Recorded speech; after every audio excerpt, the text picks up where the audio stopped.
Cool. We're live. This is the 17th of May. I'm here with myself, Brian, and John. Will be pairing on Codealia today. So we're going to pick up one of these stories, collapsible, either making the IDE collapsible or support for multiple editable regions. Right. Um, I think the IDE, collapsible IDE isn't really that difficult. I'm kind of tempted to pick up the support for multiple editable regions because I feel like I want to sneak in a refactor. No, well, not sneak in, but I realized I was doing things the wrong way. So the whole idea of a container controller was probably wrong. Okay. Like I had a top level controller which is supposed to manage the data. Because yesterday, in fact, one of my like one of the people at my work actually gave a little talk on Angular, hmm and I asked him what's the best way to share data, like across the application, and I should have used a service, not either a service or factory, but not a top level controller. So I was actually wrong in my design in that. So I think I want to correct that at least tonight. Is there any sort of, and maybe the answer is just going to be cucumber, but is there any sort of acceptance test we could drop over the behavior we have right now? Because I'm for refactoring it, but I want to refactor with acceptance tests so I can go Okay. green to green on my refactor. Whereas I don't think right now if we use the tests we have, it's a really low level mocked out Yeah. unit tests. And so they're all going to go red instantly. Right. That's a good point. Have you looked into E2E maybe? I don't know if it's worth picking up one of these other testing frameworks or just sticking with Cucumber. Because I Acceptance think Cucumber will still work. If it will still work, then we should try it. I mean, could we write acceptance tests in Jasmine? Is that out of the question? Um, I'm not sure. I haven't tried writing acceptance tests in Jasmine.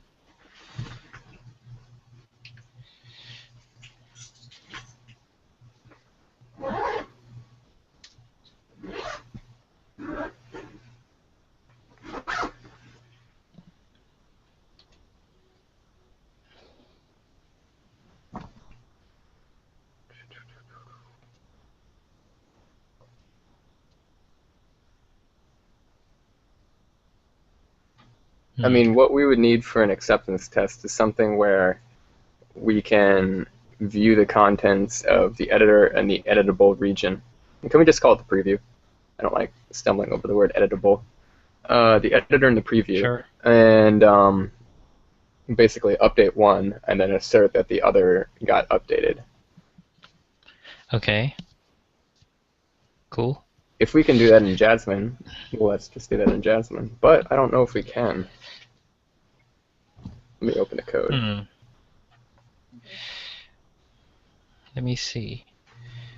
Because I think I'm kind of doing that now. Um, Let me just start this. Multiple editable regions. All right, I'll be right back.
Okay, I'm back.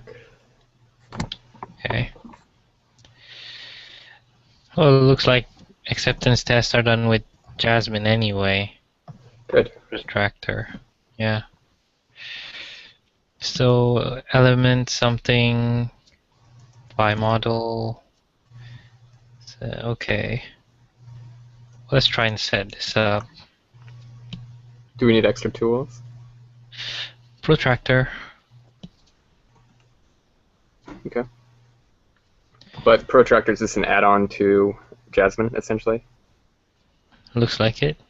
Okay, cool. Because there's still to describe it. But then there's these new matchers and selectors. Element by CSS, by model. Okay. So that sounds like Yeah. what Capybara is to RSpec, perhaps? Yeah.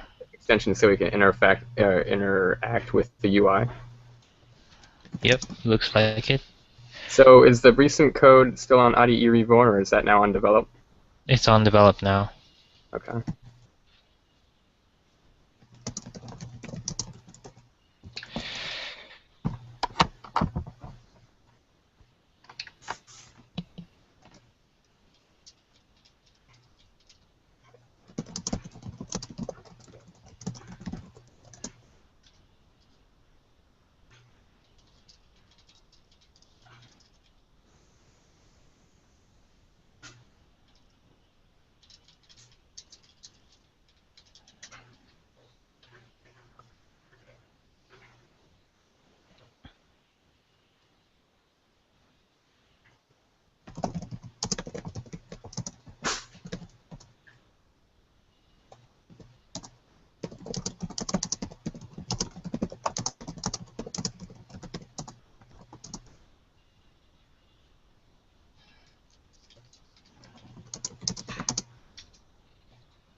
I like the idea of asynchronous Pong.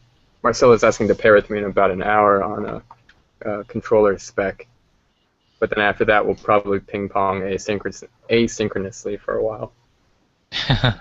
Like saying pull requests to each other's branches for the next commit worth of work. Or cool. just notifying each other of the commit. I've only done it a few times, but I'd like to do it more. Because sometimes I find in-person pairing sessions good for one pairing session, but I wouldn't want to do 3 back-to-back on a project. I like to mix the solo time in. Okay, anyway. Yeah, I usually work faster in solo time. Yeah.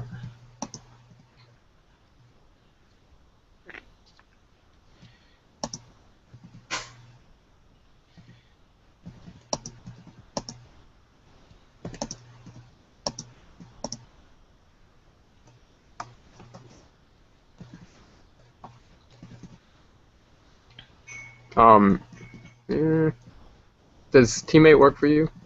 Because if I ever want to start looking at your screen, I'm going to want to do it with Teammate. Oh, okay. Let me just use Teammate then. Yeah, I wanted to notify you that before you got too entrenched. I've been practicing shuffling windows around in Vim by like keyboard. Learn any useful shortcuts? Well, I mean, there's no other option. That's true. Oh, I did not want to do that.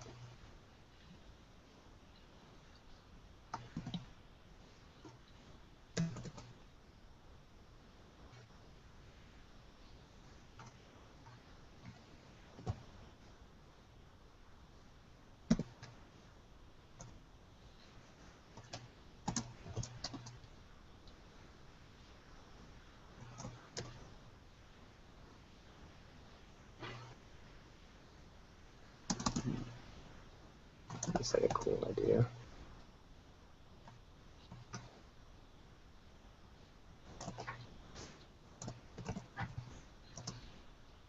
Mm.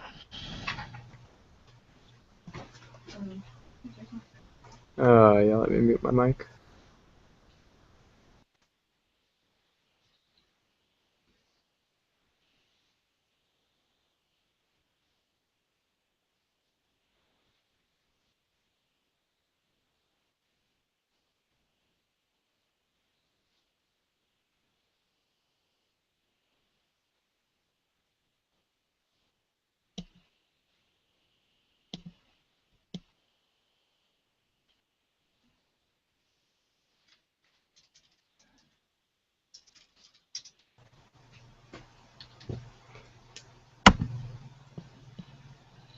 All right, let me see if I can do my window shuffle.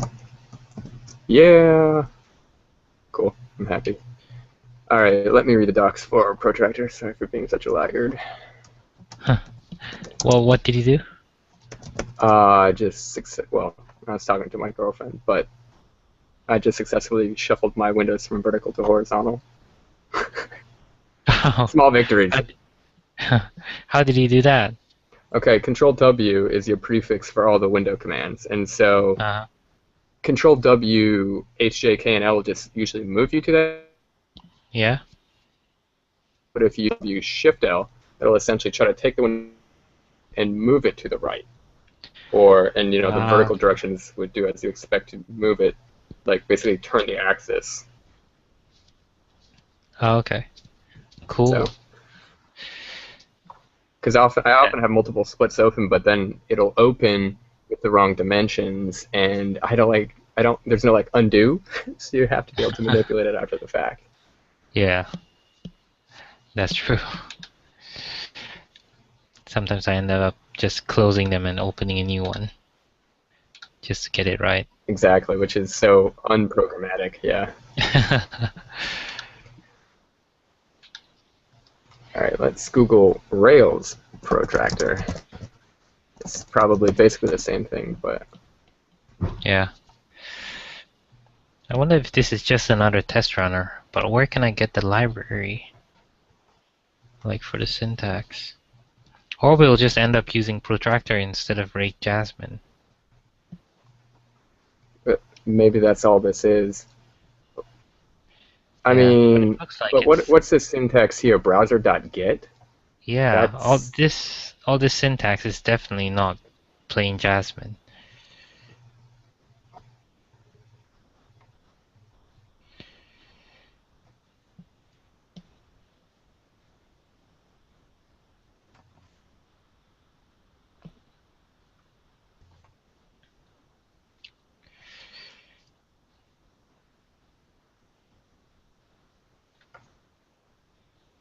okay. So it says the runner exposes global variables browser by an element. There's getting starter docs to learn how to write a test. Hmm.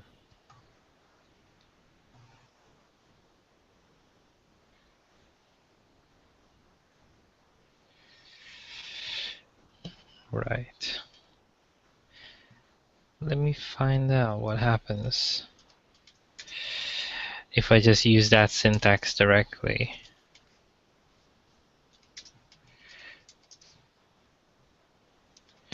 So it something function element.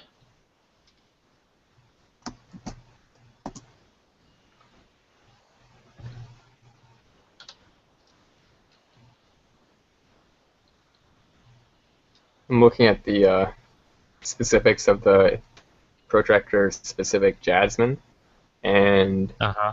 you can basically have it search for an NG model, uh, or maybe even a controller. I'm not 100% sure. Or you can basically have it search by directive, whatever that directive is. Then send keys. That's interesting. Yeah, I linked the more specific DSL guide in the Hangout chat. Hmm. Definitely seems like what we need. So back to the question of how to get protractor with Rails. had a Google search open for that. Yeah, I've seen this one. Didn't feel like it helped though. Which? The repo or This one. the guide? The guide. Well, it looks like we still need to just replace our Rake Jasmine with Protractor. Don't know if we can just import Protractor directly, or are you happy to play with something new? Completely replace Rake Jasmine. I don't know if this is garbage or great.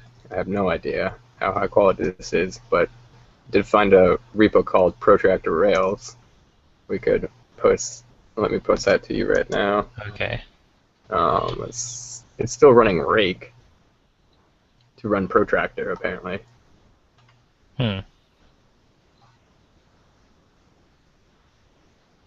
Or yeah.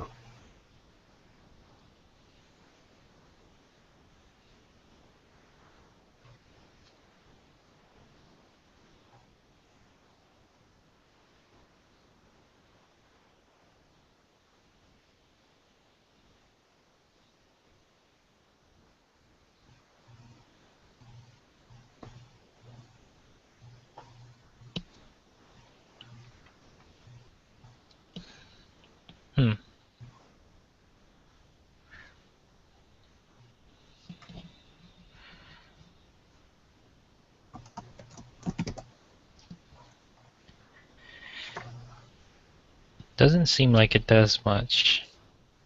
Well, to me, it looks like you still have to use Protractor configuration file anyway. Might as well just use Protractor. Yeah.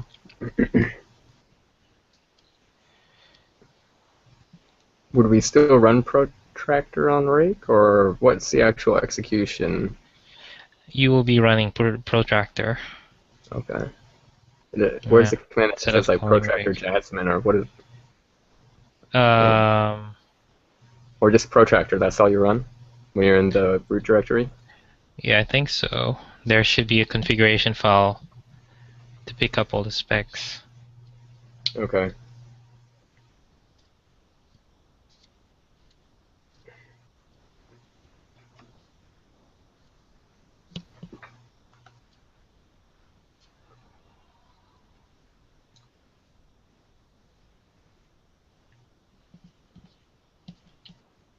Well,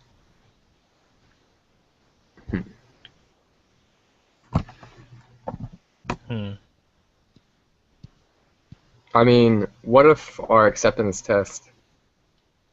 I mean, stop me if I'm just wrong here, but what if our acceptance test was just take the element that, use jQuery to find the element that is the editor and type in it, use jQuery to find the region that's the preview, and then assert that the change that we made in one has gotten to the other. Yeah.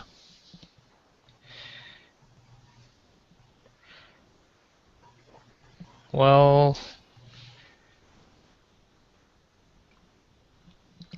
no talk about controllers or anything like that. It's just we have the. yeah, I think that's ultimately what we want, but it's whether or not we want to use Protractor's DSL, like element by model, something like that, as opposed to pure Jasmine jQuery syntax. I'm not opposed to trying something new, but in terms of what we want to get done this evening, I don't want to miss out on seeing your refactor. I'd actually sort of like to get onto that. So if we could just knock out a quick couple acceptance tests, and if those seem to be doing what we want, then I would say let's just jump into the refactor. Okay, fair enough.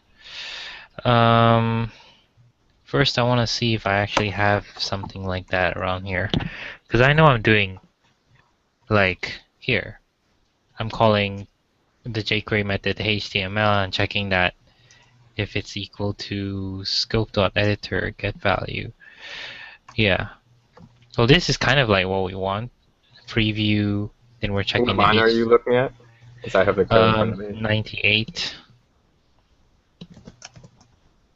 Well, I have teammate on. Guess I could look through that. Hold on. Yeah. On line 98, I have scope.preview. Well, preview is essentially a HTML element. I'm not in your session yet. You That's might okay. want to save I your pasted work. the SSH in the chat. Got it now.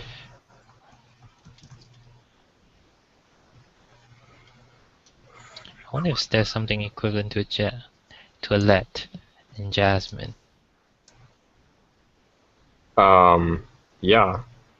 Oh, you mean in terms of lazy loading? Yeah. Probably not though. Lazy evaluation of the DOM? Yeah. Okay, so which am I looking at, left or right? Well, they're both the same actually, but Okay. have a look at line 98. So this is good, but we need to go bigger than this. We just need to be using jQuery to find the element and just call .html on it. But yeah, this is half of what we need. Yeah. The problem with that is actually the editor will have a bunch of other ACE like divs inside, which I don't really want to look at, if you know what I mean. Because ACE will substitute the div with a bunch of other stuff in there that's specific to ACE and handling But handling its somewhere own inside that text. nasty mess, can we not find the raw stuff that we're editing? Well, editor.getValue is the best I could think of. Let me look at it with the debugger point set right on line 98.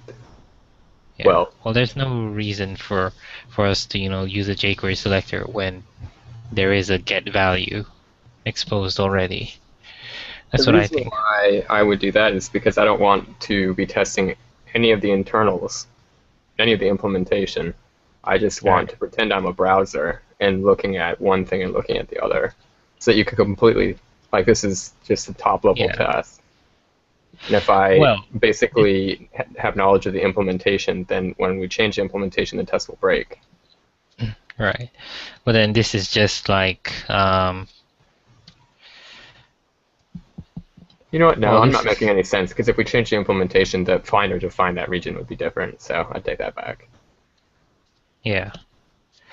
Anyway, this is relying on a library. So if you're like writing even a cucumber step, I expect something within like the Mercury editor to be something. You're gonna use a Mercury specific getter or something. Hmm. Yeah, Well, like all right. I like that spec now. You've convinced me. Let's take it and put it in its own describe block, labeled acceptance test or something, and maybe write if we need to one or two more. That right. Probably not a describe block of its own. We might just well, split that way we this could into a just X separate. describe all the others. So if we want to do a Yeah, refactor like we're about to, we can just knock out 4 out of the 5 and leave one describe block on. yeah. But the thing about the refactor is I'm gonna get rid of the container controller. So this whole test suite will be moved out anyway. So I'm thinking maybe Okay. to get a new folder in like let's see. So I have Codealia IDE controllers. Maybe I can just below, well, not necessarily You below could make a Codealia features IDE. directory. Yeah, I could make a features or acceptance test directory and a unit test directory, You and know, inside each I'll have you wouldn't even. um Well, I mean, you could do whichever you prefer, but yeah. I'm just thinking of RSpec. Technically, we can write acceptance tests in RSpec with Capybara, and they Mhm. sit right at next to the unit tests, it would just have a directory called features, whereas the unit tests sit in like views or whatever. Okay, fair enough. Then I'll call it features, and then controllers up there, services, whatever we'll have. Does that sound right? It does. In fact, you don't even need to nest this within the Codealia IDE directory. Yeah, I think I'm just gonna get rid of that top level directory. Cool. Right. Now first. So beginning the refactoring container JS. Yeah. So all this actually, should have been put inside a service. Mm-hmm. So let me have a look at how it looks like now. So we have Codealia IDE. So I need new directory for service. Yeah. So a service is essentially like a little component in the app that is supposed to manage like some data. Would you And call it equivalent to service directories in our Rails apps? not quite, I think. Let me think. Oh, I haven't used much services in Rails, to be honest. So not sure how to make a comparison there. But Never mind, that's fine. sorry? Never mind, that's fine. I actually, so I remember from the video that you pasted, the hour-long one, he was making a point. You said that there was two options, services and was it factories? Was that the other one? Yeah. And the difference Factory. is the difference was that one returned an instance of itself. I would assume the factory, whereas the other one was declarative. Like it didn't. Well, I don't know how actually to contrast them. Did I at least get right? Well, you broke up for a bit there. Was I at least correct in saying that factories and services are written differently, and that factories are written so as to return an instance? Yeah, I think that's about right. I don't know a lot about them, but I know that services are singletons, so Gotcha. basically That's only what I one was reaching exists in the for. entire application. Yeah. Okay. Well, I'm actually extra excited now because I like singleton logic. I'm sort of on a functional kick. Cool. Yeah, so this actually, everything in the container controller is acting like a singleton. Its function is supposed to be like a singleton anyway. So I should have started with a service to begin with. So let's begin with another question though. Is there any need for a lower level? Oh yeah, because we're only including Codealia IDE in one part of the page, like in one part of the app. Mm-hmm. But I wonder, what do you think? Should we just include the whole Codealia app IDE? Well, not Codealia IDE, but the Angular app will be part of the whole Codealia website. We can sort of, As in, instead of having it declared in a certain layout, that you would have it declared at the top of the application. yeah, pretty much. I think the answer to that right now is we don't know, and I don't think it Okay. matters. Yeah, that's true. But I was thinking we could eventually embed other Angular stuff into the rest of the site. Okay, no, I like that idea. If you're thinking of doing some sort of, I want to do this JavaScript feature, and why do it with jQuery? Why not just do it with Angular? I like that idea. Yeah, So that's then, pretty yeah, much I'm it. totally on board for that. Cool. So I'm just gonna get rid of jQuery eventually, maybe, because I think we still Yeah. have jQuery stuff around. I mean, we Um, might just want to disable it now to force ourselves. yeah, fair enough. Well, maybe not right now if we want to focus on this service, but Huh. Okay. Let me start moving stuff around. First, I need to remind myself what did I put in Angular app. Okay, so just initializing stuff. And application.js, just require directory. Cool. That should be pretty easy to move around. And I'll get rid of... Oh no. So we'll stick to that for now. And...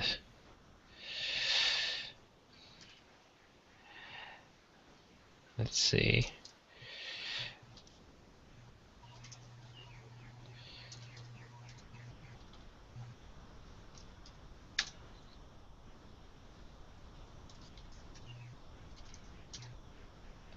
Right, so everything's merged with a top level directory now. Right,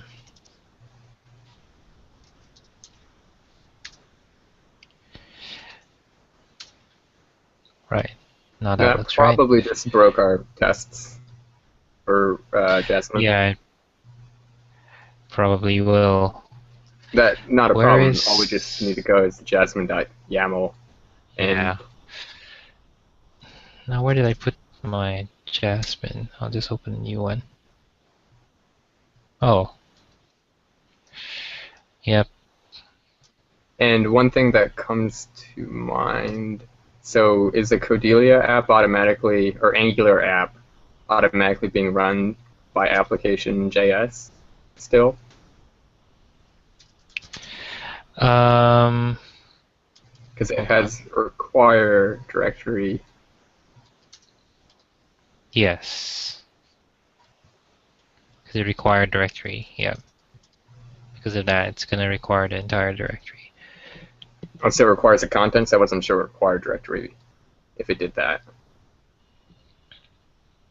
Sorry, what do you mean? Is it going to include its siblings? For a moment, I was worried that require directory would only require the contents of the JavaScripts that are in directories. Oh yeah, that's why I had Angular app, which had require tree in it. Okay. So it's kind of merged in together at the moment. Okay. Yeah. I'll Gotcha. eventually split it up. Internal server error, so it's still getting... Maybe I need to restart Jasmine. Something has already been required. Okay. So it looks like a pre-compiling thing. Application.js requires self.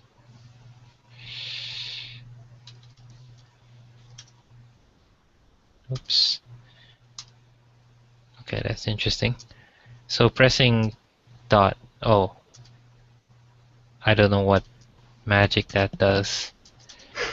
It does Okay. do magic in command Dot... mode. Yeah. Dot just repeats whatever you had did before or something. Yep.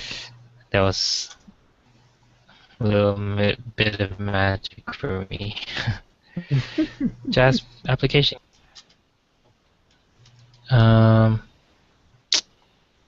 Stop not working.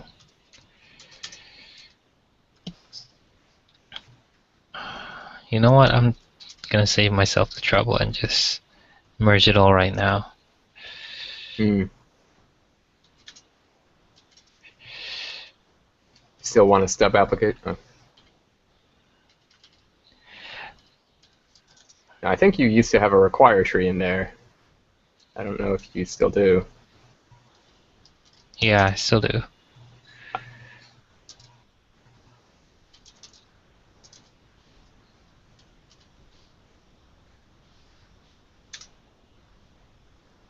Dash F means... Oh, just force removal. As opposed to But I prompt. guess... Oh, when you make changes to a file and you do git remove, it's not gonna accept it because there are changes. So dash F means ignore any changes I've done to it. But I Oh, think because I moved the file, it doesn't. It's not indexed in Git, so okay. I can just safely remove it the usual way. Okay, so that's application.js. Now everything's So I don't see a broken. require tree in here in your application.js, and that's not your only manifest. So how is anything in the controllers directory is going to get required? Oh, that's a good point. Did I remove the required tree? Yeah, I still need a dot, right? I don't know. Okay, let me get rid of that dot and find out what happens. Okay, I guess I don't need the dot. Required tree. Cool. So that's all working. Now if I get rid of jQuery, everything fails. We don't need Because to I'm do that still yet. using... Yeah. We can But focus on that all at once at one time, because we might need to yeah, test the entire website. true. Now, in fact, I probably should check if the website's still working after that. Probably not. First, HTML. This doesn't exist anymore.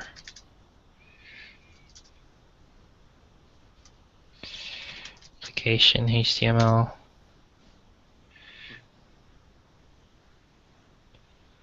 Now I can just put in the body G.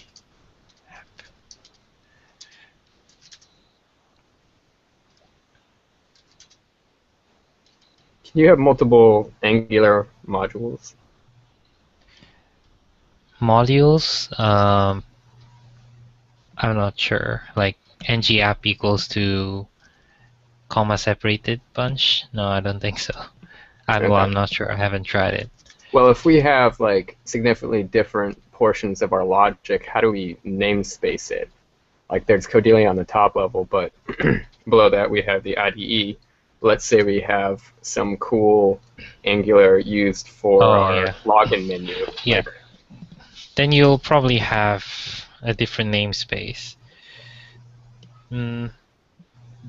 I think this is for like when you type in ng controller or something, it's gonna look for the controller under the Codealia namespace. mhm. So I think you only can have, my guess is you can have only one top level namespace, but you can have like divs, different divs with different top level namespaces. Yeah. If you Is know what there I mean? like, okay, so in Rail or Ruby, one thing that we've talked about doing is having all of our stuff be namespace to module local support. Um, so that's where this is right now with Angular. But then within that, I might have an invitations namespace for the logic revolving around invitations, and might also have a module for CSV import. You know, like vastly different kinds of applications. Where can we do that namespacing? You were breaking up a bit there. Sorry, I didn't catch it. Where was the last that you heard? Um, Something about namespace. Oh my god. Fucking hate my network. I'm actually not sure if it's my network or if it's my. I should just switch networks and see if it goes away. Or switch routers. I do have a second router I'm not using. Really? Um, yeah, okay, so there's a namespace for invitations. Uh-huh. Okay, but there's also a namespace for CSV import.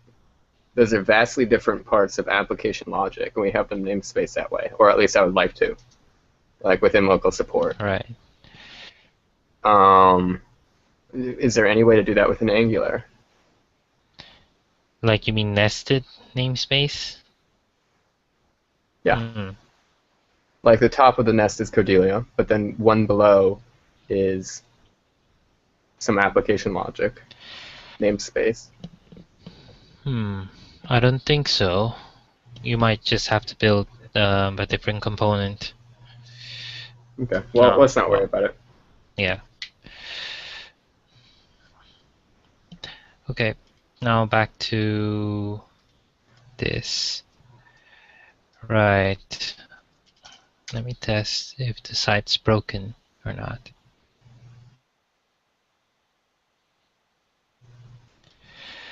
Okay, cool. Looks like it's still working.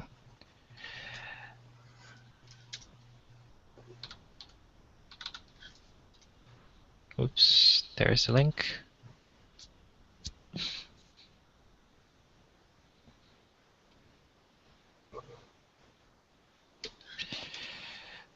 Okay, stuff broke, but interesting. Why did stuff broke? Failed to load resource. That's weird.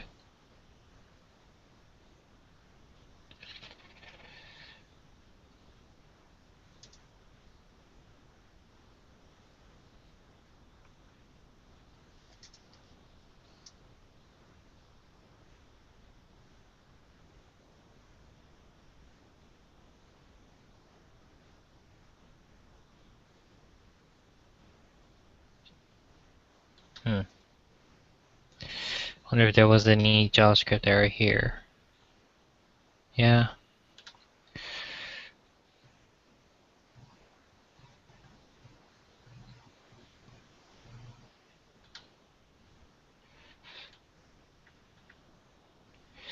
Failed to instantiate module due to unknown provider. Oh. Is it because I removed... Oops. Yeah, I thought we weren't using that, but apparently we were.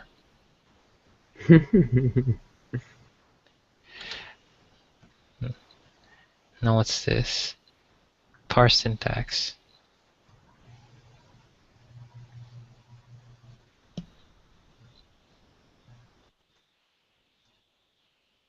Unexpected token. Oh.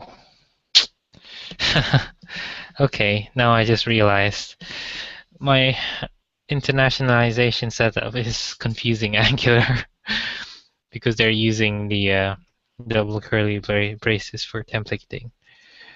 I was wondering what that was all about. Yeah. Oh, it's just because at work they use this to identify which things are translated. I've sort of gotten used to that. So I put that in here and it broke stuff. So now what I'm gonna do is change that and use some other delimiter. I don't know. Or I'll just use the Ruby delimiters. Not Ruby Rails. So it I need to restart Rails. What, percent angle brace? Yep. See how that looks. Well, what do you think? Could be better. Maybe I'll use double angle brace. I mean, yeah, it's pretty noisy. Can you get a space as part of the delimiter, or is that not possible? Probably not, right? What space around here? You wouldn't be able to see it anyway. So double angle brace looks fine, and it's not confusing Angular. So that's the main thing. Now let's see what happens.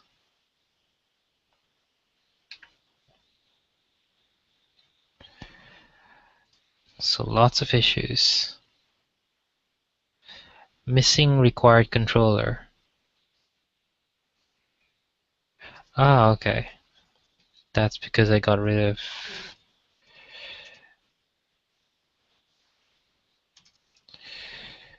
Yeah, ng controller.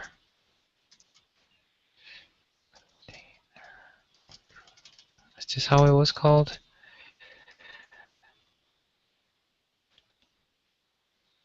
No.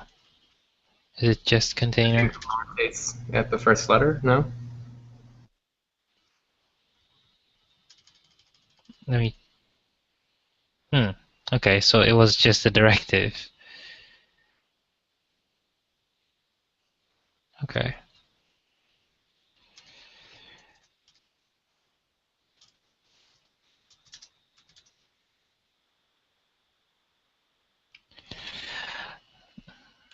Uh-huh.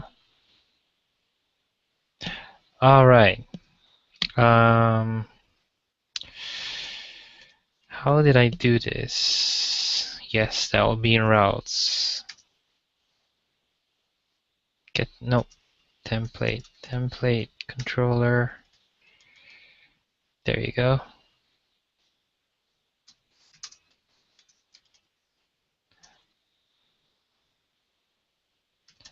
Okay, so the Codealia IDE is back after changing the directory. Cool. Now, still working. Now let's start refactoring. Inner controller. So I'll create a new service. What should I call it? Editor service. Or editors.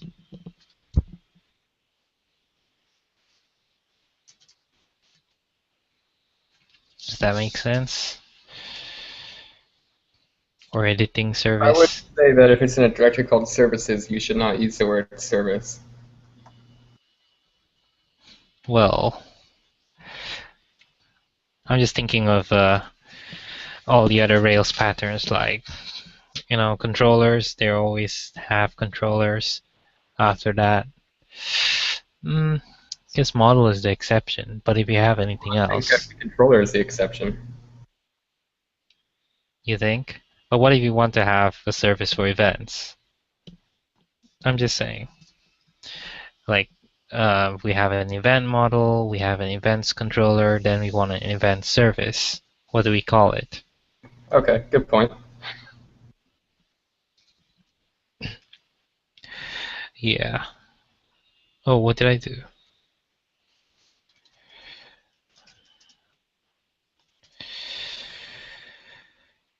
Hmm.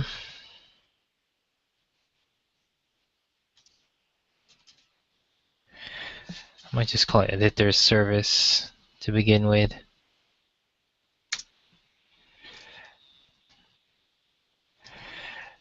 Now I need to start staring at docs because I don't know how to set this up.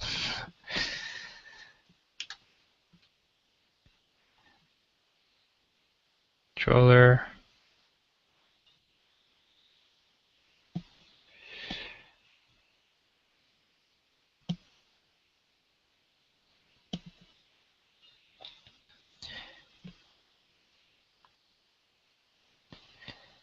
It's funny. This is the service section, but they're using factory.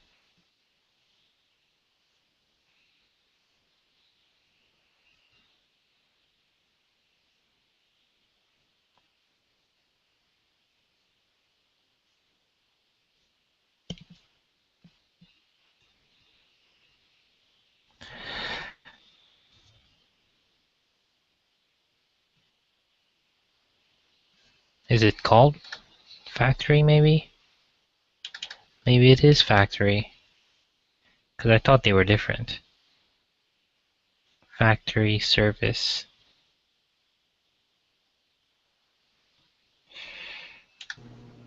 I'll do some Googling. Yeah, I'm gonna do some Googling.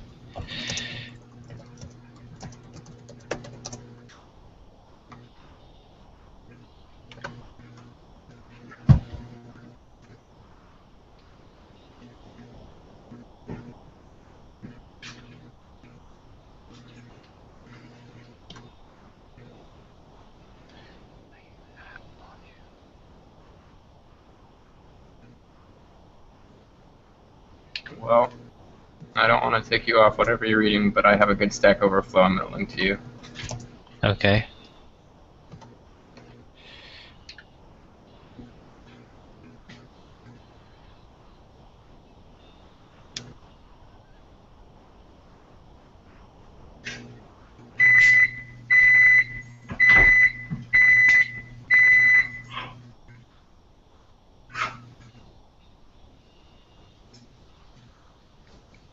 So there's actually, yeah.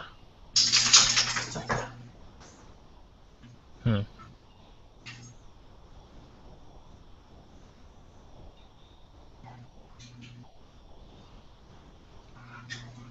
So it's just two different ways of writing it. Okay, let me let my dog out before she starts barking.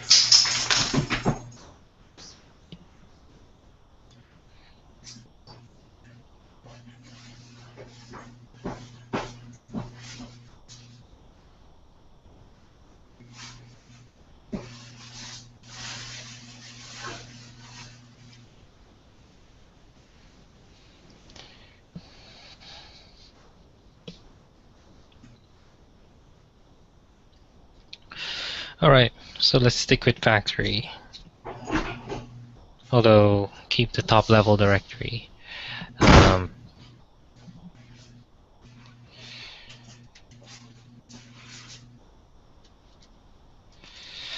let's stick with factory, but keep the top level directory. Do it this way.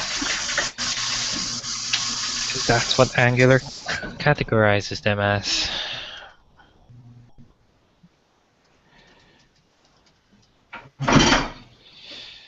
Editor.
So what did you find out? That's just sugar that's differing them? Yeah, pretty well, not quite. The factor, I mean, service is a bit more restrictive in how you can declare it, but factory is a bit more flexible. So I might just stick to factory because then I can switch between one way or another when I'm declaring service.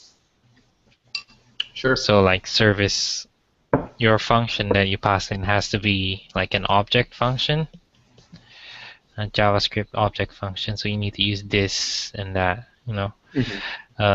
Factory is a bit more flexible because using this also works. Returning an object also works. Yeah. Okay. How does is there any improvements provided by Angular to binding loss? Do you have to worry about this getting dereferenced? Not dereferenced, but pointing to the wrong thing? I think you always have to worry In about doc? that with Okay. JavaScript. Yeah. I think Angular tries to bind stuff properly as much as possible, but when you're doing when you're writing your own functions, it's probably you're gonna lose the binding somewhere. Okay. Function. Right.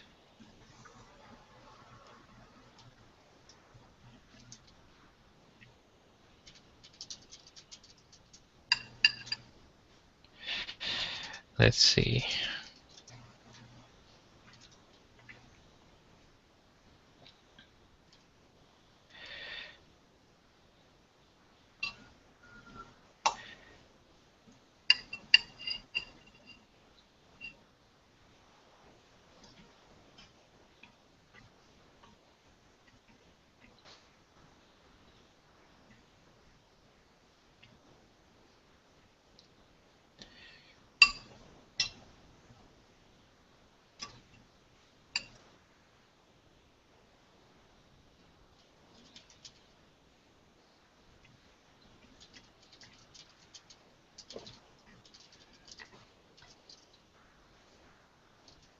So you're going to write this dot set editor?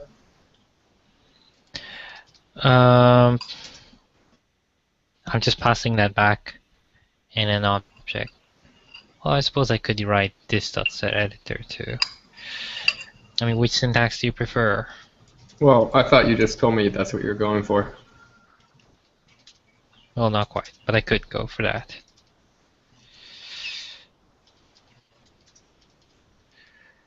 Let's see what else I'll do here. What if I just turn everything to this?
Cool.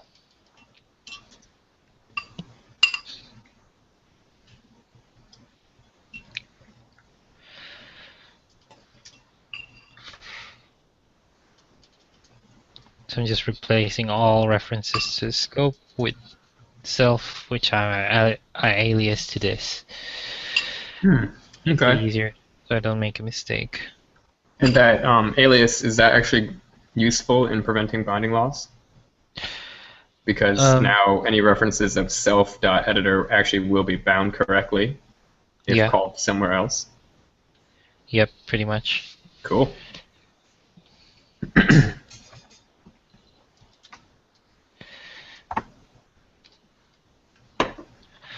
Cool. Let me test if, in case I've broken this.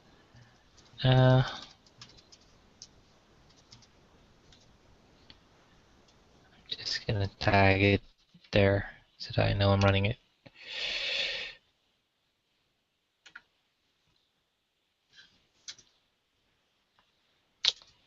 Ah, did I turn off Rails server?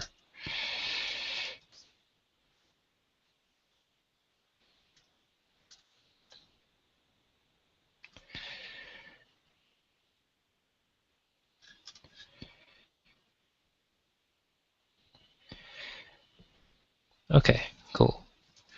So it was included properly. Awesome. Now, what did I want to do?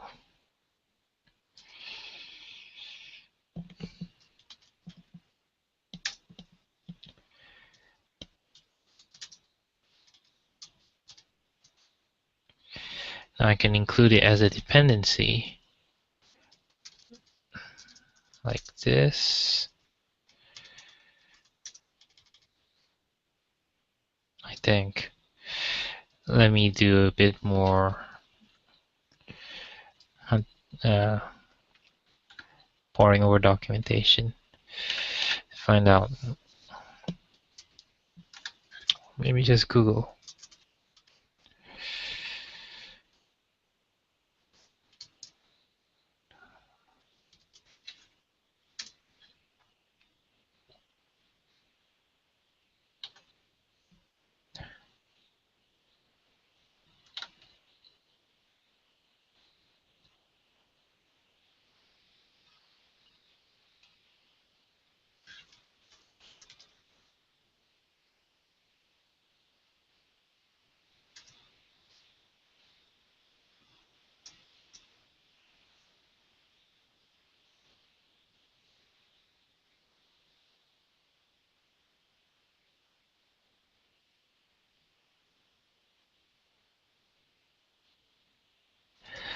Okay.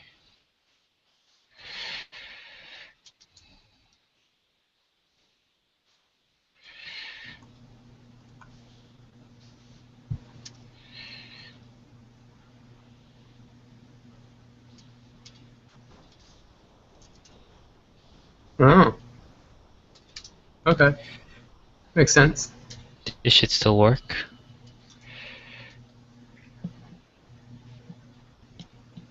Now, the fact that you have this square brace of dependencies that both list it as a string and as a Uh, variable in the function, that's just sort of an artifact of Angular, right? That, oh, because of the way minification works, you have to do it in two places. Is that yeah, okay? that's pretty much it. So let's find out if that works. Make cannot read something of undefined. That's not fun.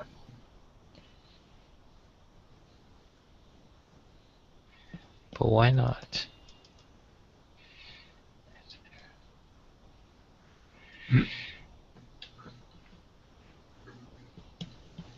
You're basically getting the editor factories undefined. Yeah. Mm. Is there Is it something you because need of to? the way? Sorry. Go on. I mean, do you need to call .new anywhere? I mean, this is a factory with everything being thised, right? And No, I typically that think has that to should be be called instantiated. internally. Um, in Angular. Oh, all right. Let me see if I can. Maybe it's just a matter of what loads first.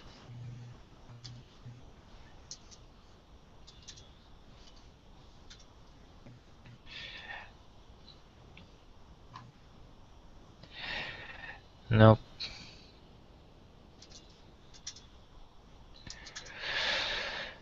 Editor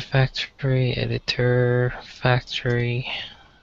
Well, it should be editors. Oh, Just following the file name. easy win. Yeah.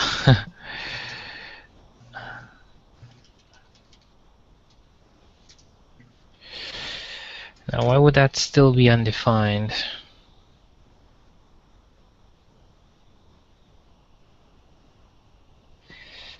Hmm.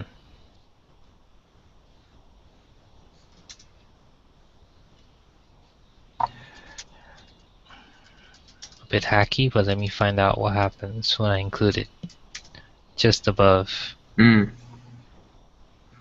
No, still not working. So it doesn't work that way. Hmm. That's an interesting problem. Now, what? Make editable.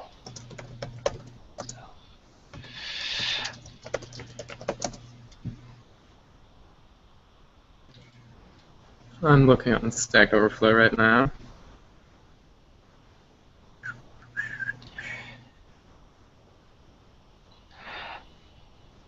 Okay, that didn't break.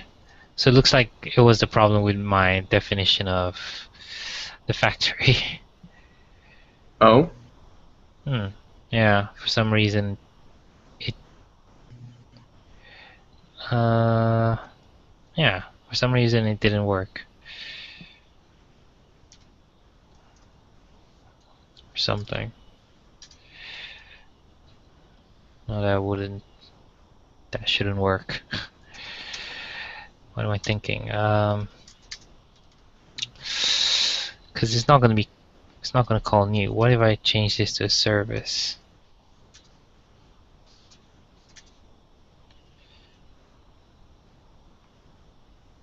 Okay, so the service worked without any problems, but you okay. need So to use this, self. Yeah, go okay, ahead. so this service has the baked-in Angular goodness of getting automatically instantiated where the factory doesn't. Is that what we're surmising Yeah. here? factory, you need to do something like return object, I guess. Let me Okay. have a look at that Stack Overflow question again. I thought you could use, well, this is what it's supposed to do. Or return something that's newable, which will be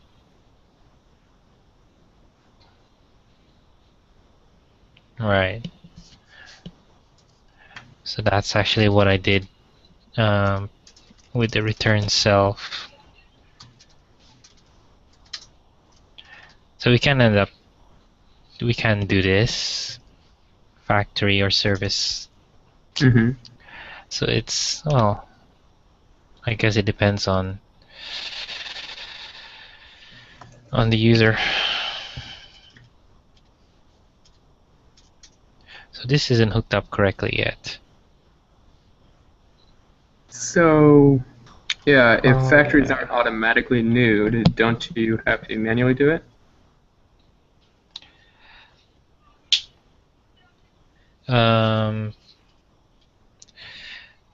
Well, not quite.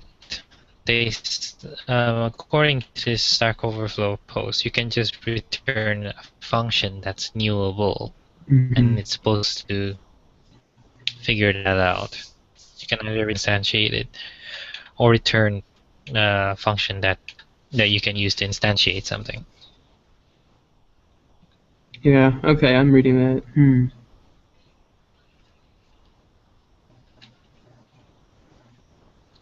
Yeah.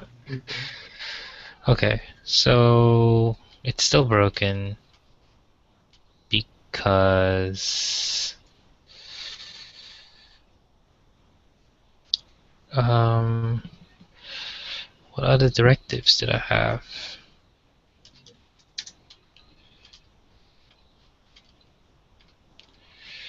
Container. All right, this one. This one also needs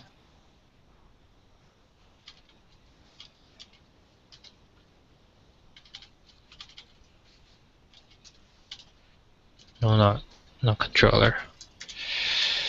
Factory. What was I thinking?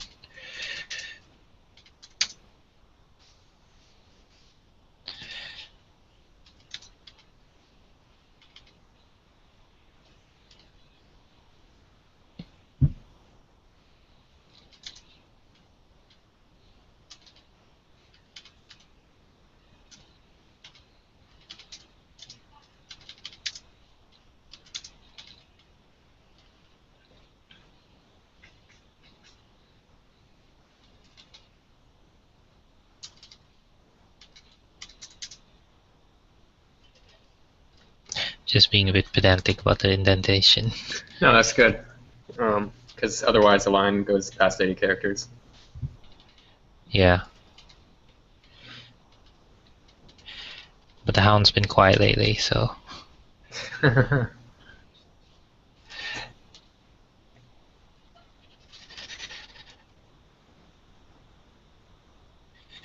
this is linked to some controller. There's factory. A bit of Now, low what about lag the now. explicit reference? It's probably from my end. Here. If it's consistent, let me know, and we could quit the teammate. What about the explicit reference to controller?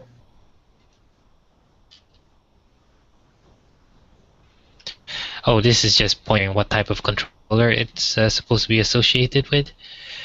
So this is going Oh, to I forgot. We instantiate a still are different using the editor controller. controller. This is, That's right. Yeah. I think so. What exactly is in the editor's controller? Nothing. Probably to make things simpler, I'm going to get rid of it. It's just confusing to have files that don't do anything.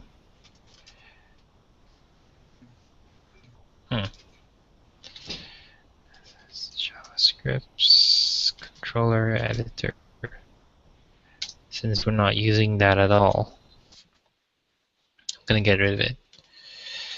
So that simplifies things. Oh, there's something else that's supposed to happen.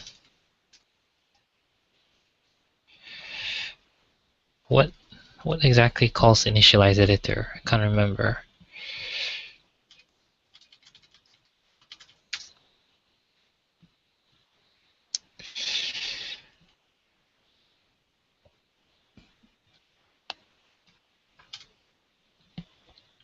Oh, okay. So it's called internally. That's fine. I thought it was What is it called exposed internally? somewhere. Initialize editor. I thought it was called somewhere in HTML, like the DOM scope.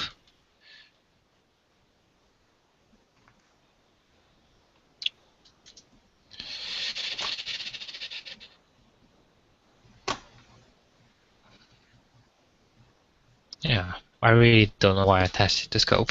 I've done something wrong here, but whatever.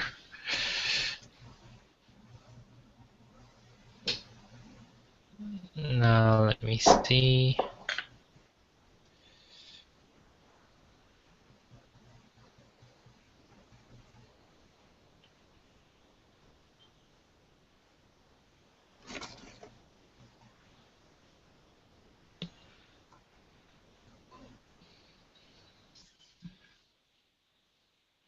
Cool.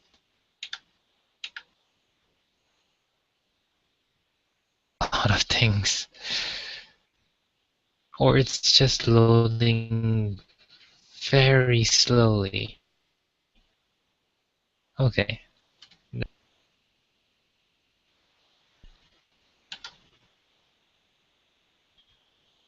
Running at 20 kilobytes. Okay. I'm experiencing heavy lag right now. Yeah, that's pretty rough.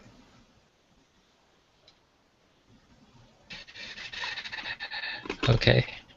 So it is working. Cool. Now the test is still gonna pass because container controller still exists.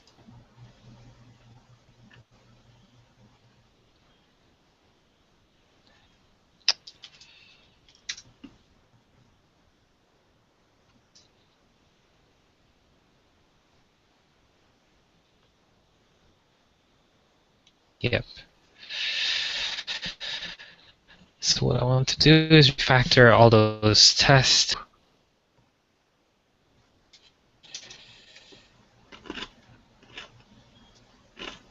into the factory rather than the controller. So this is container controller spec.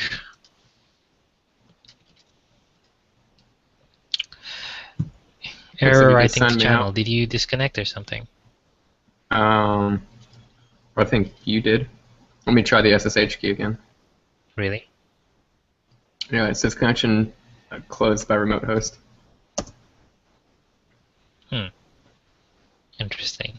Um, Oh, my teammate errors says error writing to channel.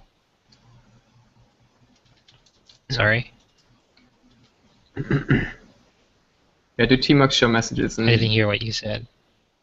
I didn't say anything. Do tmux show messages and see if it gives you a new SSH key. Show messages. How do I do that again? Hyphen between Without the two words. dashes? Oh, okay. Well, no luck. The last message was error writing the channel. Your teammate Okay, session? I'll just watch it on the screen. No clue.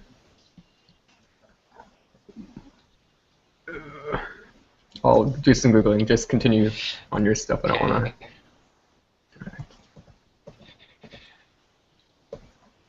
Right.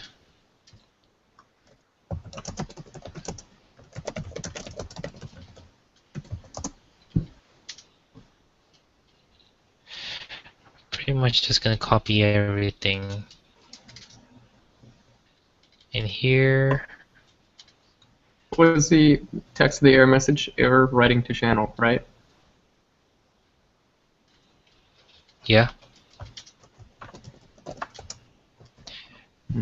Error writing to channel. That's all it gives me.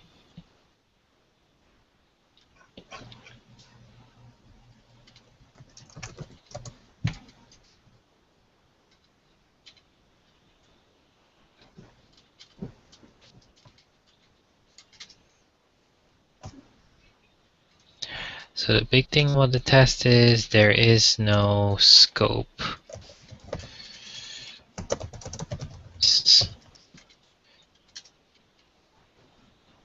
Unfortunately, the source code of Teammate is written in C. Really? That's gonna be fun to look through. But I can find the error message in the source code.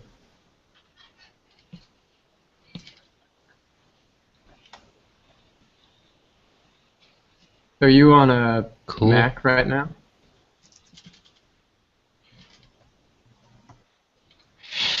Nope. I'm back to my Linux. Good old Linux. Yeah.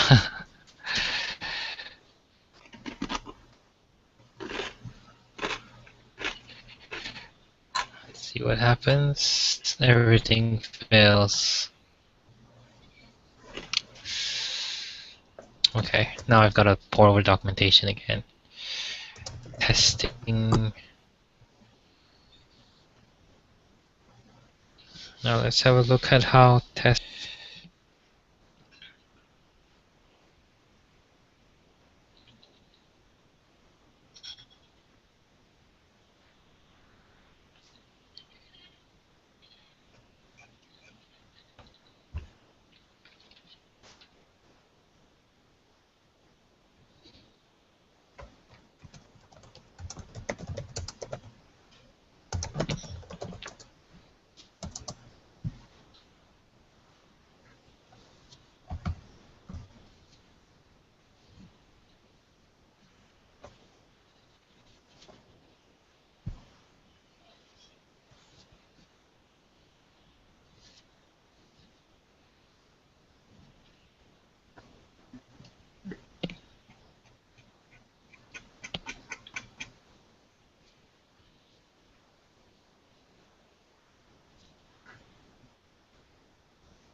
You're not giving me much about testing services.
Provide.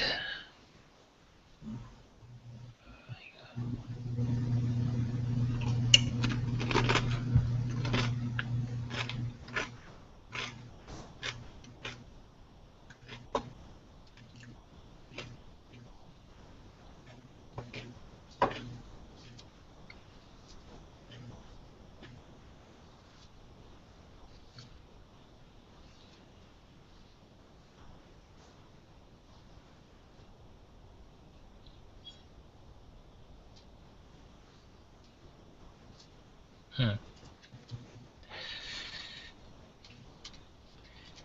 Injector. I think that's the name of the object I can use to get the factory. Injector.get.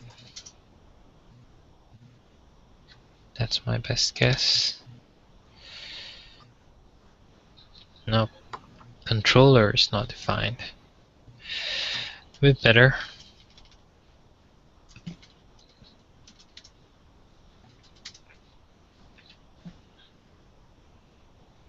Cool. That was easy. Just renaming variables Okay. and all the tests pass. Cool.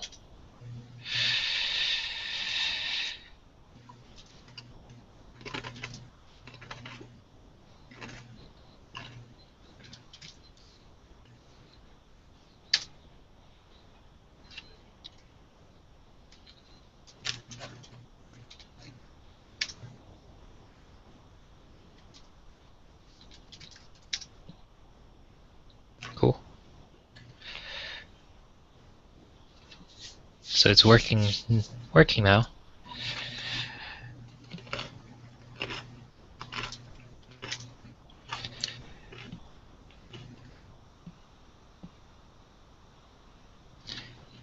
Deleted this stuff.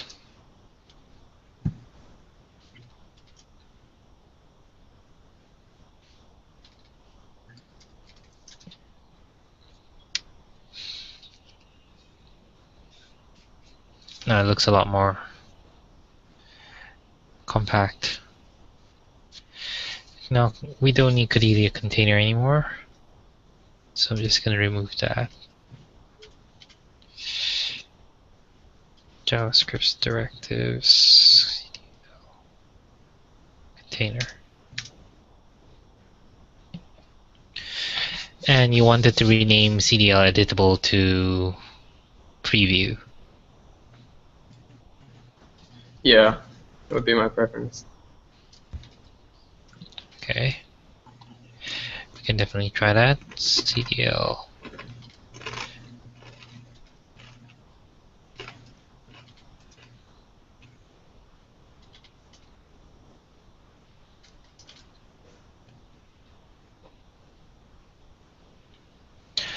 How about just calling CDL edit? Because I feel preview doesn't quite tell you that you can edit this region. How about just tagging it with CDL edit without the able?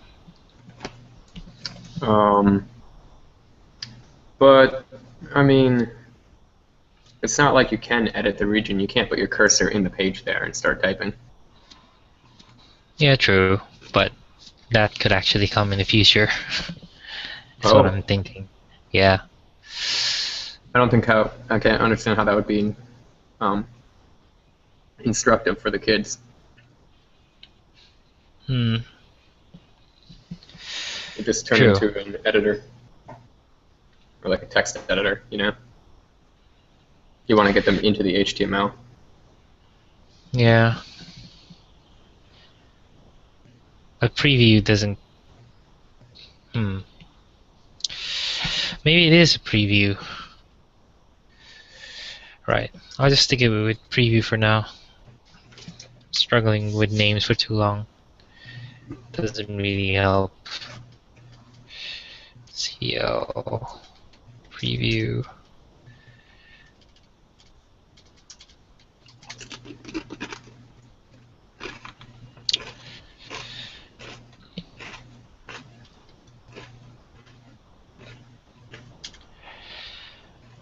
Now let me go into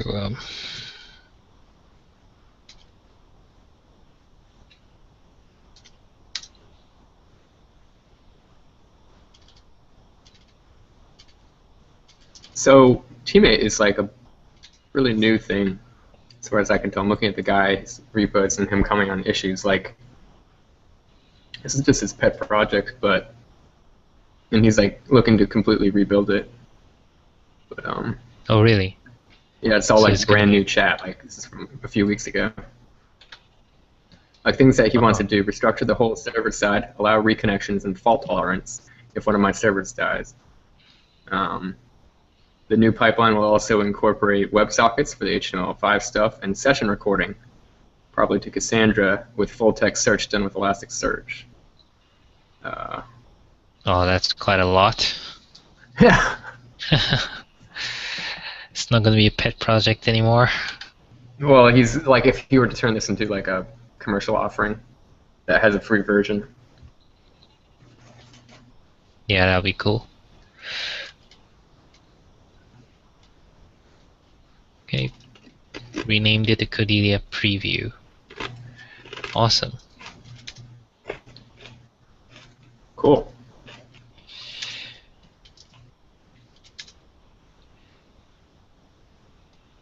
I've made so much changes I don't think I even want to read the diff. Um,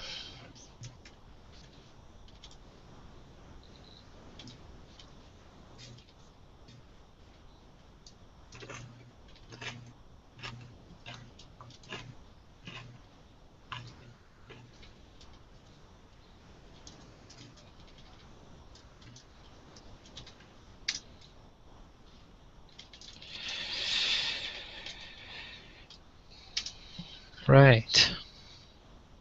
So made quite a lot of changes there. Mm-hmm. I might want to just make a pull request out of this, Yeah. and then,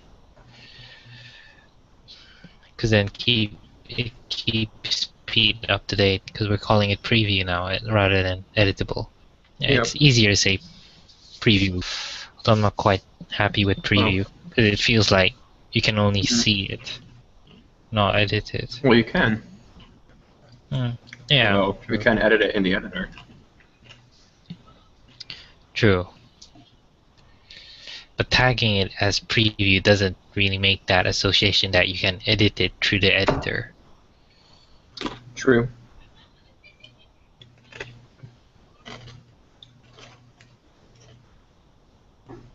How about CDL edit region?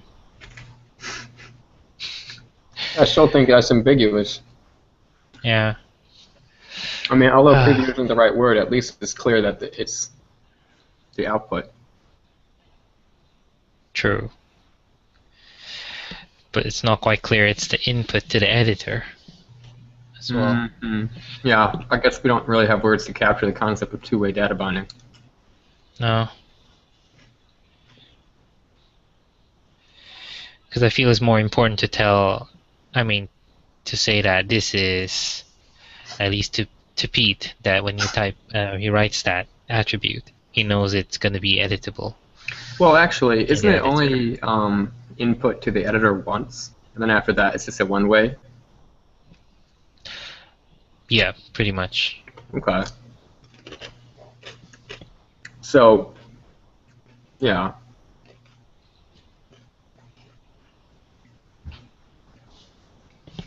Hmm.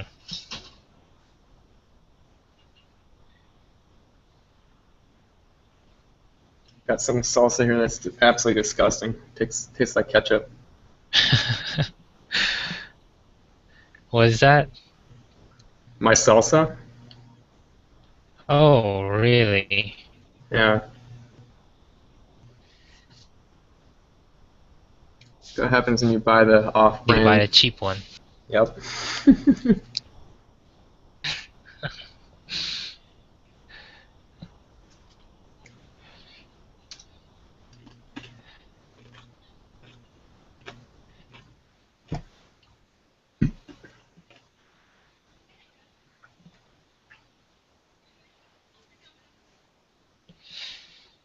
Element.find.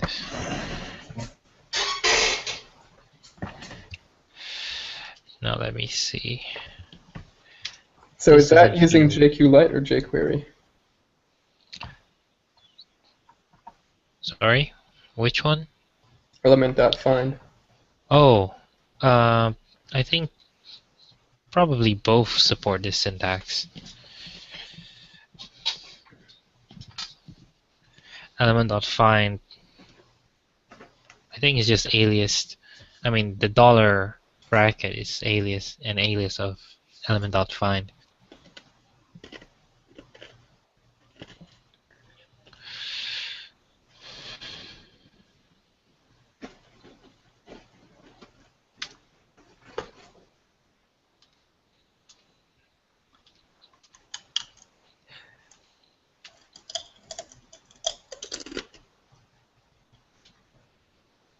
Why did I even do this?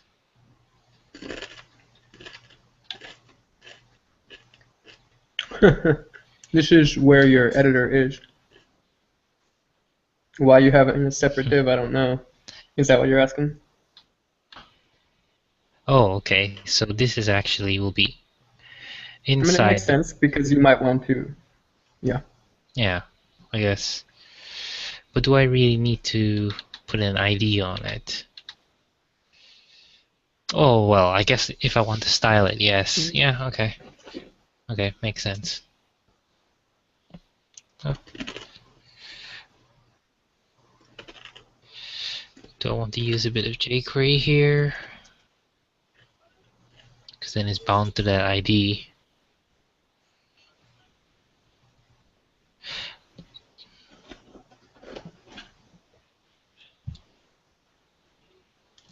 Yeah, I guess I have to because it's Ace. Just because of Ace. Actually, what happens if I just do this?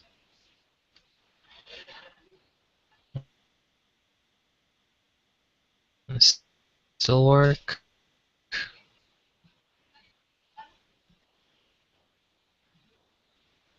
So it's finished loading. Nope, that some stuff. The editor's just gone now.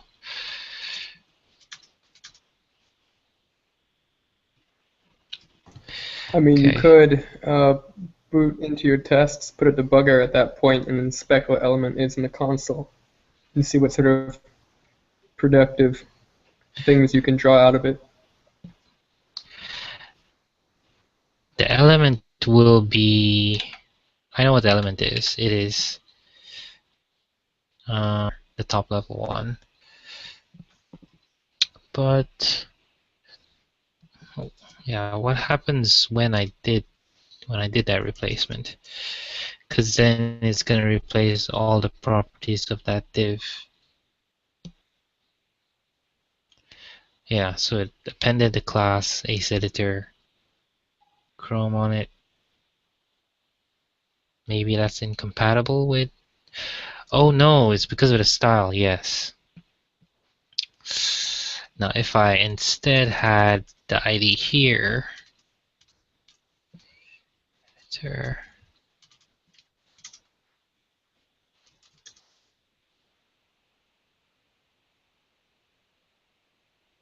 yeah, it's still back. So that was all CSS.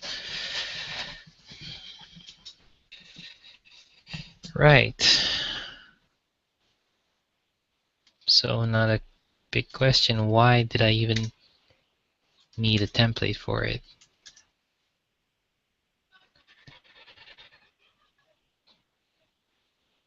No, I didn't need a template for it to begin with. Okay. Now let me do something even better. What if using custom? I don't understand why we have so many CSS files, custom application. Just They trying all hard to seem to be. do something different. Yeah.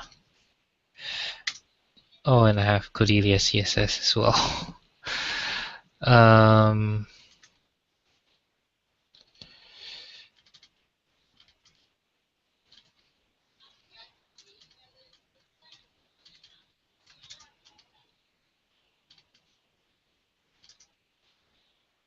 Oh, I thought I got rid of this weird error.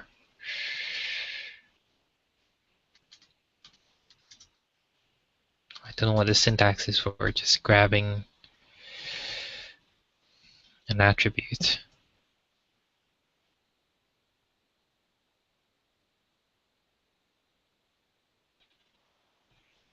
Didn't work.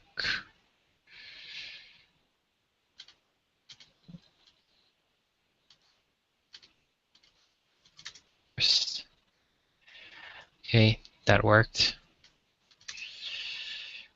Let's see. No, that didn't work.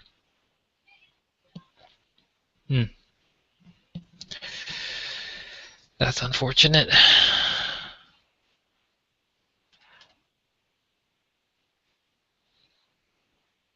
Might need to prepend that with the word div, right? Because it's Yeah. an attribute on a div.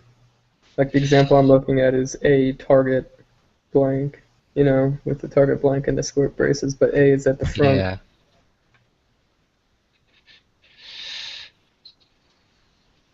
I was hoping to use a more generic selector, but that didn't work.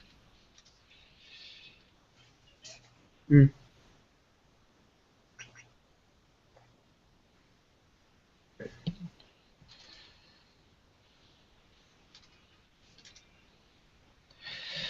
Okay.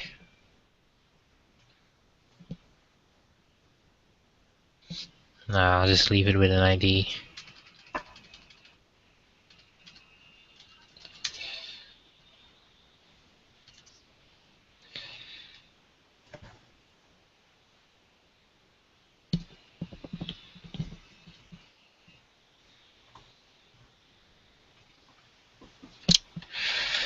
Okay.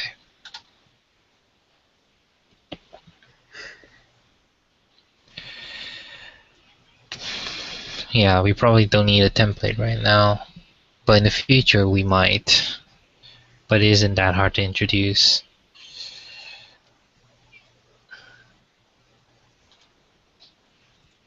Just trying to make the whole structure as simple as possible.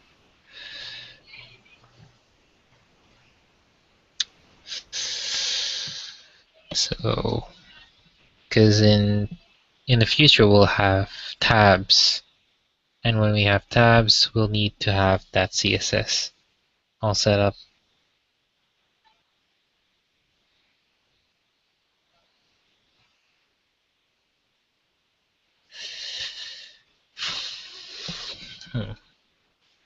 How about this?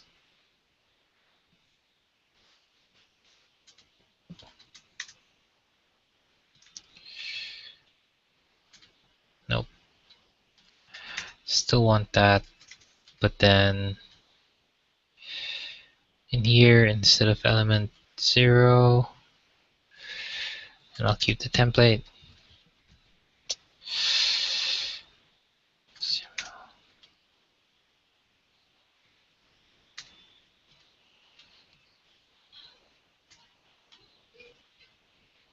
It feels a bit off, my windows. Not sure what happened there.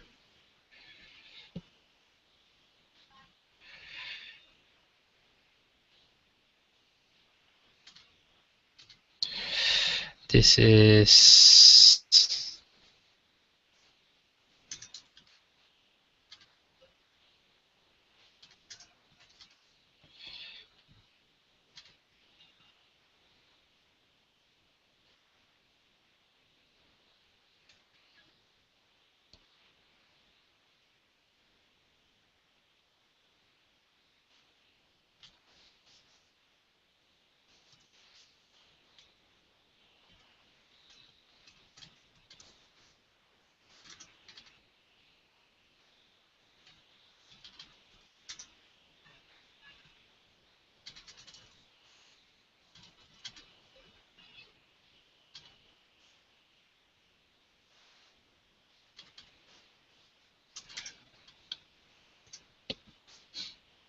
I guess it doesn't make a big difference.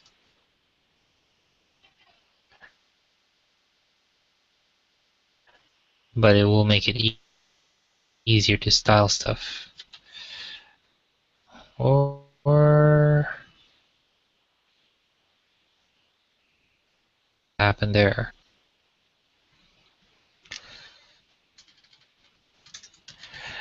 Well, I'm just gonna leave it as it was. I'm not gonna think too much about it.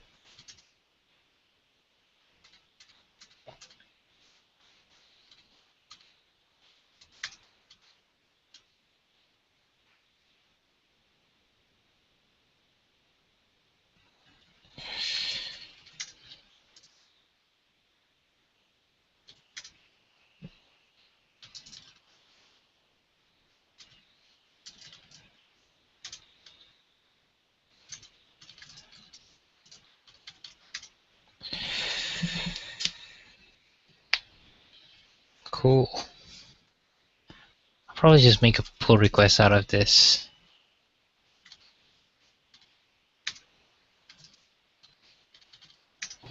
Sounds good. Then we can continue working on the multiple previews. Yeah. Or yeah, so you can pull off my branch refactoring IDE or multiple preview. Then we can work from there. Mm-hmm. And I'll just make a separate pull request here.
Yeah.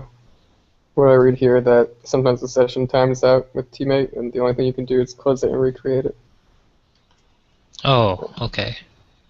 At this point, until this guy reinvents the entire thing. How long has been working on that? Well, his comment about what he would do was May 5th. So that was 13 days ago. Oh. So he still needs plenty of help. Especially if he's gonna write in C. Yeah.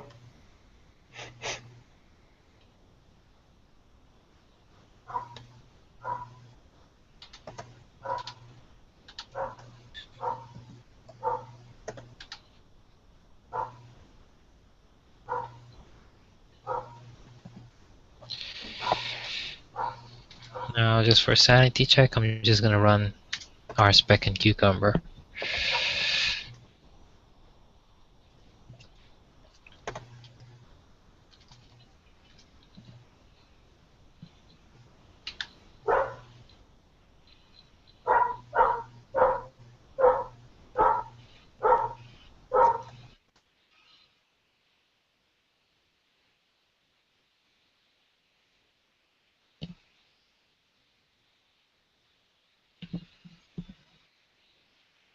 Oh.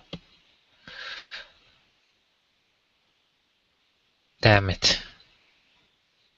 Translation helper. Right, because I changed the delimiters. Mm.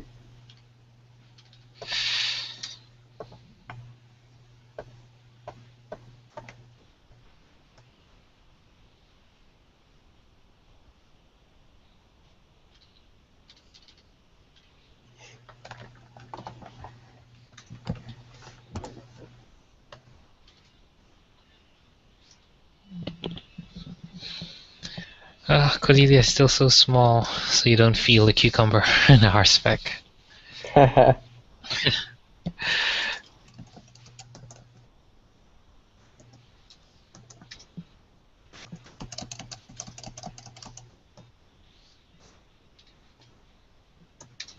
Yeah. Oh, did you pull in my stuff? Not yet. Cool. Well, don't.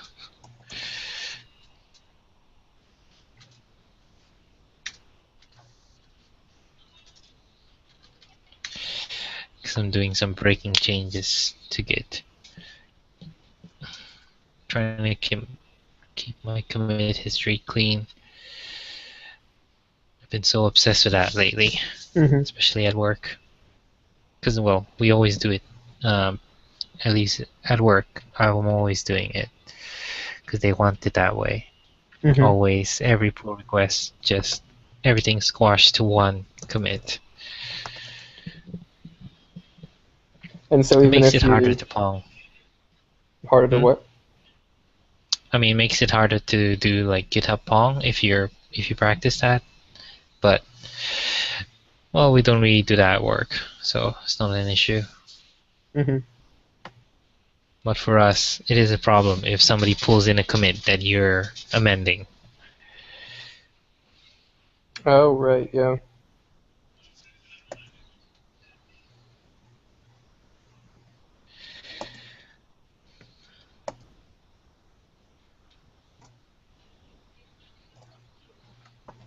Cool.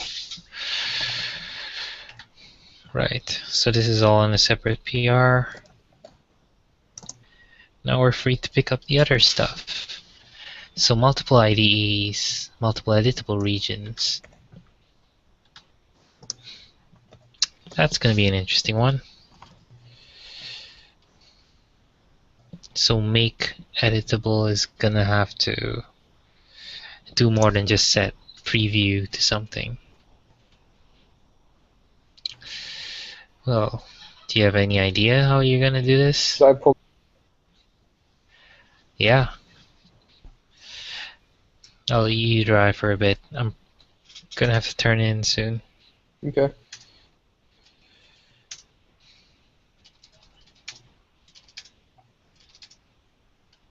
So I should pull the code, right? Yep. Okay. And the branch name is what? Um, Never mind, I'll get it off let's the top. see. Yeah. I have two Refactoring branches that. actually. One is refactoring, yeah. One is multiple editable regions, but they both have the same code base. Well, then You I'll can just work off any of them. IDE. Yeah. I can add you, because now stories can have multiple owners, so I can add you as a owner of the story. Sure. So whenever people are looking at that, they know they can talk to you as well. Mm-hmm.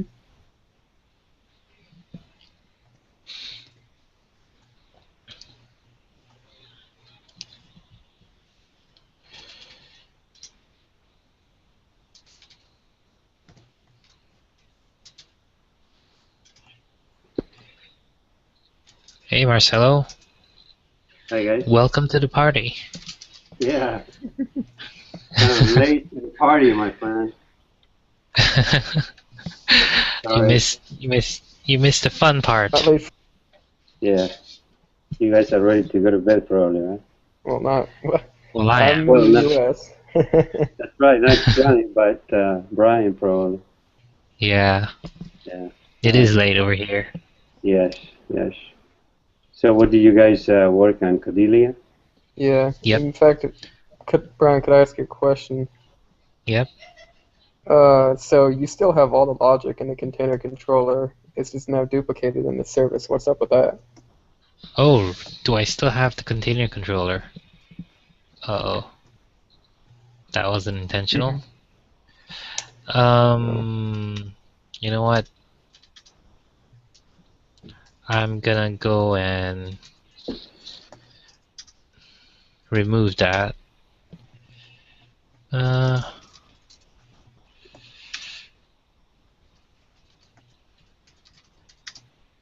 Yeah, I'm gonna just remove that right now.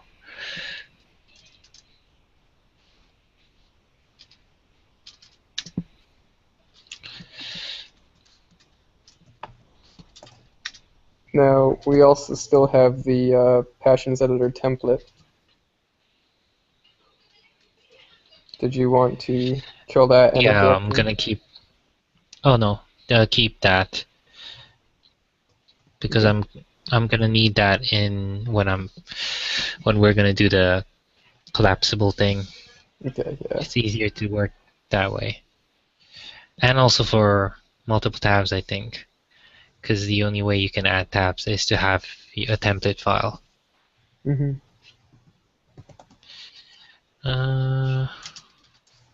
You know what? Since you pulled it in, I'm not gonna amend this thing. No, I can delete the thing. Or, I could just as well delete it myself if you want. part of what I I do. wanted it to be part of the pull request. No, true. Okay, it's pushed up.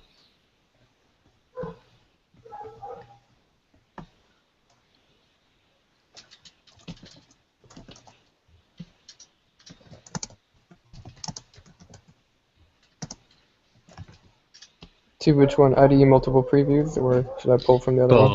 Oh, actually, it's only on the refactoring IDE, but I'm pushing it Okay. up to multiple previews now. Yeah.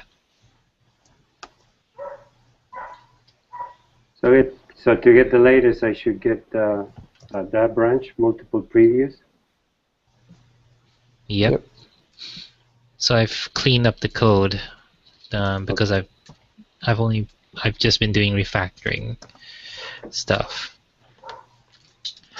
Because I found out the way I was doing one of the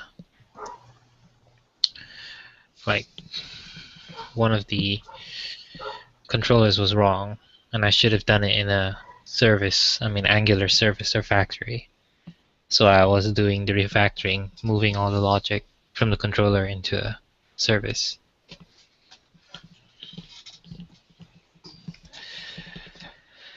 Yep, and I also got rid of a bunch of So can you give me an overall concept of what is it that you're doing now? It's moving the logic from where? Oh, we moved the logic from, because before I had like a system of nested controllers to share some data, like in the application. Okay. But I found out that was the wrong way to do it. Uh-huh. So I've been refactoring it to use services, like Angular services, instead of the nested controller thing that I had before. I see. And Yeah. where are those services? Where are those It's under files? the app access JavaScript services directory. Oh, okay. Yeah.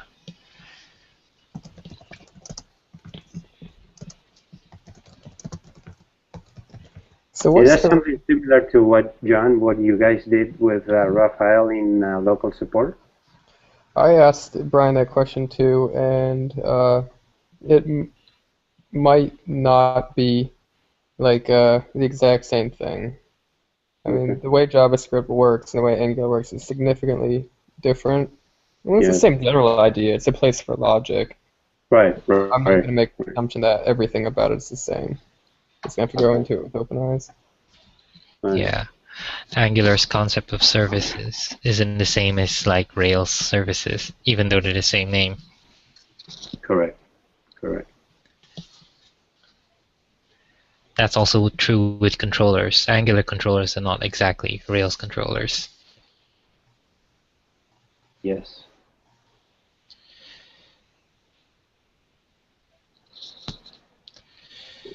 So, let's see. Yeah. I found out it's also possible to mix directives, Okay. like custom directives, so that's why keeping it as the attribute makes it flexible to Because you can mix with basically other decorate stuff. with multiple. Yeah. Okay. Attribute or class name. hmm I prefer attributes.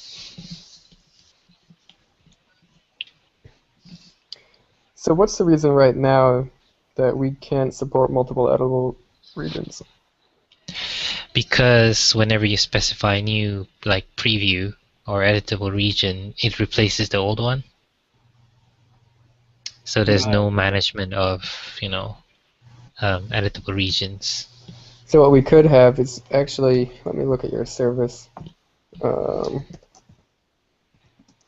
We have this array of editors that we, up to this point, haven't used. But we could Oh have an yeah. array of previews, right, where we could just keep our Yep, state. that's right. Um,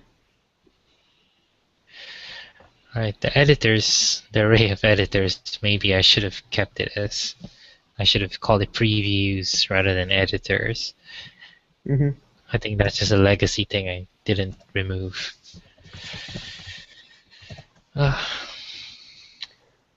So, Preview. Yeah. so generally speaking, how are we gonna be able to visually make it? Okay, actually, even before we get to multiple, how is it visually known what region of the page you're editing?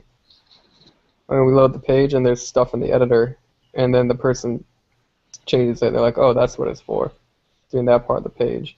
Is that, or should we keep it right there for now, where we just, I feel like, have tabs and then you switch to the other tab and start editing, and it's like, oh, well, that's changing that part of the page.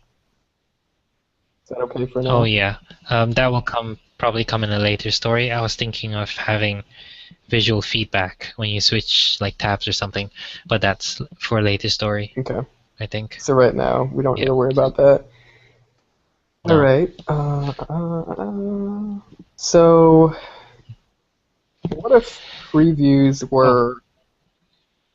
Just another refactoring. Can you replace Mhm. self with an empty object? Because there's no guarantee what this is bound to. So I prefer to use like an empty object. Okay. That should still work. Yeah. Yep. Well, I guess I could test it. Should I just Yeah, go ahead.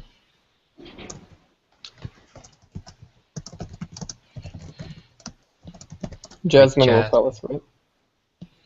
Yep. By the way, did I ever share my teammate with you? Nope. But I Do you don't want think it? I'm gonna be logging in anyway. Rude. Got the message? I heard it loud and clear. Loud and clear. All right, so help me think. What's the can we just naively throw elements into, or I'm being vague by the word element, self.preview. Make editable. Oh, we need to change that. It's called make preview. Well, I'm not going to change that right now. But okay, so self.preview equals element, and then we would need to basically do something like self.previews. Wait, how do I do push? I'm bad. Push is what I need to do here to get the Preview stop push. Yeah, push should work. Okay. Can you make the screen a little bit bigger, John? Yeah, can I just give you my key to teammate? Yes. Okay. See how receptive I am, right?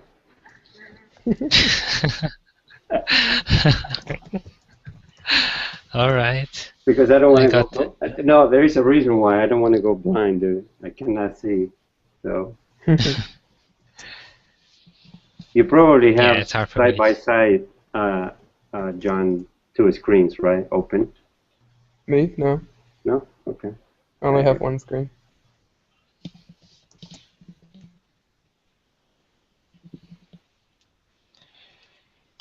Okay, so yeah. So I don't need a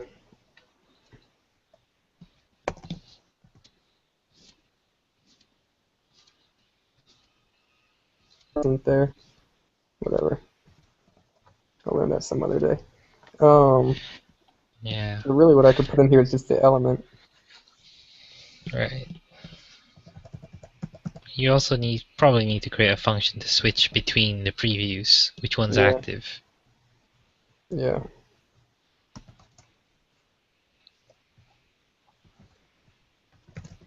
Yeah, and I probably won't actually be using an array. I'll be using a hash because I want to sort of like be able to get at these programmatically. Yeah. When you have a minute more select, you make your screen bigger. So really what I want is I want, okay, fine. Doesn't, forward square bracket. Is that better? Yeah, that's great.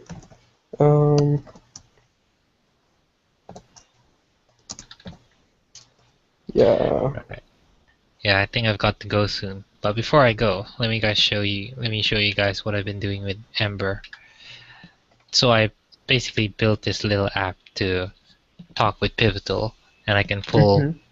all the latest stories out from, say, Codealia. See?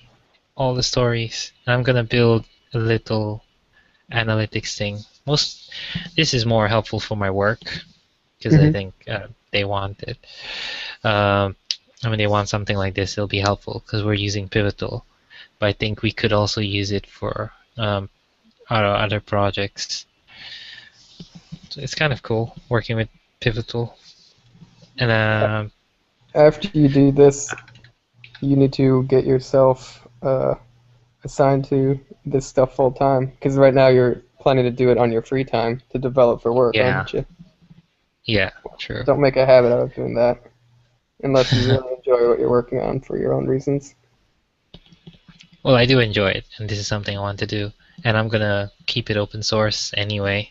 Cool. So I mean, we'll have Agile Ventures use this thing as well. So it's not Nice. just for work. Okay. Yeah. So I'm gonna eventually integrate D3 um, to draw like SVG stuff. Right now, I mean I had something working, but then I've been doing some refactoring, so it's all broken right now. Mm. Yeah, What because sort of again I've data are been you looking to present? something called a burn down chart. Okay. Have you heard of it? Mm-mm. Well, it's not very useful for like Agile Ventures right now because it's only more useful for like teams of developers who are committed to doing this number of hours. So it's like pretty much how many Oh, story okay. points left in the current iteration or something like that. So Right. that's more Okay. useful for work. Yeah, but I'm planning to do other stuff with the stories later on. Perhaps we Gotcha. can use it in Agile Ventures. Yeah, so that'll be cool. Yeah, but a simple graph to begin with. That's as far as I'll go. Mm-hmm. Doing an Ember D3 thing. Yeah, because I think I found out what's really good about Ember is unlike Angular. Angular doesn't have a solid framework for a model. There's Yeah. no way to define like a model. In Ember, you've got that sort of built in, and you can also define interesting and complex relationships between models. So that's why I think that's suitable for this kind of application. There's a bunch of computations and Hmm. um, relationships. Yeah, Interesting. because otherwise you'll just be building weird, strange, very horrendously complicated services and watchers and stuff like that. Hmm. Yeah. I mean, just because you have complex logic, does that necessarily mean that you need to have a model? Because won't that just result in the fat model problem that we're experiencing with Rails? I mean, not that I'm actually taking a position here, I'm just playing devil's advocate. Even if Angular forces you out of models, what if your approach then was just to build a bunch of small objects that came together in a composable way? Um, could you give me an example? Like, I still don't understand. Okay, well, I'm just going to have to talk with Rails as my example, but right now we have the uh, problem where some of our models have gotten way too fat. They're like so Right. far away from single purpose, it's absurd. And then there's advocates for just leaving your models anemic and building most of your application logic and just Poro, plain old Ruby objects Oh, all okay. over the place, and then just sort of stitching them together in composable ways Yeah, in your lib directory. actually that's exactly what I was doing right now. My latest one, which is okay. Let me show you. So this is my model. This Okay. is something that communicates with the JSON API and pulls up stuff. Hmm. It will be serialized and everything. And what I did was this is just another, like a plain old Ember object instead of a Okay. model. And and this is like encapsulating all the logic I'm gonna use to build up like the graph data and everything, rather than putting that in the model. So I guess it's kind of like splitting things up. Okay. Yeah, so I've got a project model, and this is a project data object. So I guess you can say this is like the equivalent of service objects or value objects, or whatever you call it for Rails. Yeah. Cool. Yeah. Cool. Yep, just showing you guys that. Don't know if you guys have any requests for that kind of app right now. Yes, I request that. Build it.